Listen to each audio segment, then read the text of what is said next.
quand on voyage seul, on se rend compte à quel point en fait on n'est jamais seul. Et c'est ça qui est drôle. Et en fait, on se rend compte que la solitude, c'est un sentiment, mais en fait, c'est aussi une illusion, puisqu'en fait, on n'est jamais seul. Et d'ailleurs, on ne peut pas être seul puisqu'on fait partie de la vie. Et on est tous connectés les uns aux autres. On est tous reliés. Donc, on n'est jamais seul.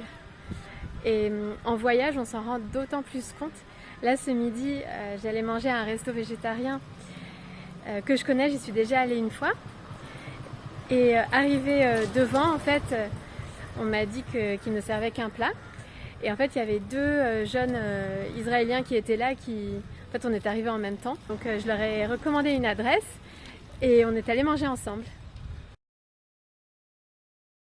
Donc, quand on voyage seul, on se rend compte, en fait, d'autant plus à quel point la séparation est une illusion et que en fait la solitude c'est juste un sentiment, mais on peut se sentir seul bien sûr à certains moments, mais en fait on se rend vite compte que ce n'est pas le cas. Et d'ailleurs en voyage, quand je me sens un peu seule, ça arrive, en fait la vie fait que je vais rencontrer des gens. Et comme pour me dire, mais non, t'inquiète, tu n'es pas seule, tu es toujours accompagnée, il y a des gens autour de toi. Il y a beaucoup de Français ici, en Inde, en tout cas là où je suis, donc à Fort Kochi en ce moment. J'ai rencontré donc des Français, des Françaises, donc dans mon premier homestay, premier hébergement où j'étais. J'ai sympathisé avec une Française, on va manger ensemble ce soir. Là, je suis dans un nouvel homestay. Hello. How are you? Good? Good. Exactly. Thank you. Where are you from? From France. I'm just having a walk. Je sais plus exactement ce que je disais. Je crois que je parlais des rencontres. Donc, dans le premier hébergement où j'étais, j'ai rencontré une Française très sympa. On va manger ensemble ce soir. J'ai changé donc de homestay. Et là, hier soir, j'ai rencontré une nouvelle Française aussi, très sympa. Et puis, je rencontre plein de monde, en fait, tout le temps. Et donc, physiquement, je suis seule, mais en fait, je suis avec plein de monde. Et donc, la solitude, c'est plus un sentiment que le fait de voyager seul. Parce qu'on peut aussi voyager à plusieurs et en fait, se sentir seul aussi. Donc, ça n'a pas de rapport avec ça, avec le fait de voyager seul ou pas, le sentiment de solitude. Mais en tout cas, ce qui est sûr, c'est qu'on est toujours accompagné, on fait toujours beaucoup de rencontres. On fait des rencontres si on est ouvert à ça, bien sûr. Oh, hi! I was looking for you, actually. Would you like to say hi? I'm filming myself. I'm doing a video. And I was going to talk about you and you appear. It's like magic. J'allais parler de l'association qui est dans le social et le tourisme. Tu comprends? Oui. Because you learn French. Yes. Tu parles français.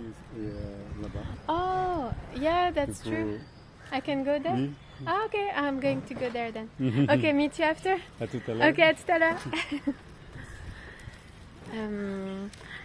Oui, donc j'allais justement parler de cette association dont j'ai parlé dans une autre story. Et donc j'ai rencontré Bijou, il s'appelle, il est très sympa. Là, je vais aller voir une Française qui travaille là aussi. Donc j'ai rencontré Bijou, qui travaille à l'association. Donc c'est une association que j'ai découverte cette semaine, qui œuvre dans le social et le tourisme. Et juste après, je suis allée voir deux autres personnes qui travaillent dans cette association. Un Indien qui s'appelle Jude et sa compagne qui s'appelle Sophie et qui est française. Ils travaillent ensemble et en fait Jude est un maître spirituel, enfin il enseigne, je crois que c'est lui qui organise les séances de méditation. Et donc je suis allée les voir, c'était marrant parce que donc j'ai rencontré Bijou alors que je parlais de lui dans la rue. Et ça s'est fait comme ça fait plusieurs jours justement que je voulais voir Jude et en fait ça s'est fait naturellement. Donc je parlais de bijoux dans la rue et en fait il est apparu et j'y ai repensé après et je me suis dit c'est marrant parce que finalement j'ai parlé de lui, je l'ai quelque part comme invoqué et il est apparu et je me suis dit il faut faire attention dans la vie à nos paroles parce qu'en fait en effet les paroles avec les paroles on invoque en fait et donc faire attention à ce qu'on invite dans notre vie par nos paroles. Ça m'a fait penser à ça.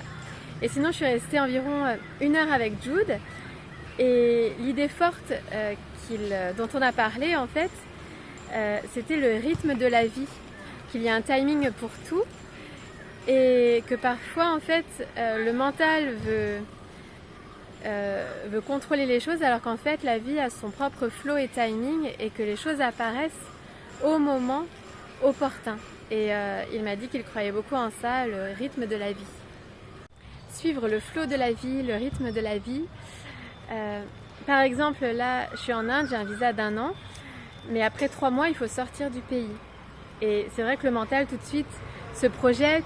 Je pensais à ça aujourd'hui et je me disais, qu'est-ce que je vais faire dans 3 mois? Où est-ce que je vais aller?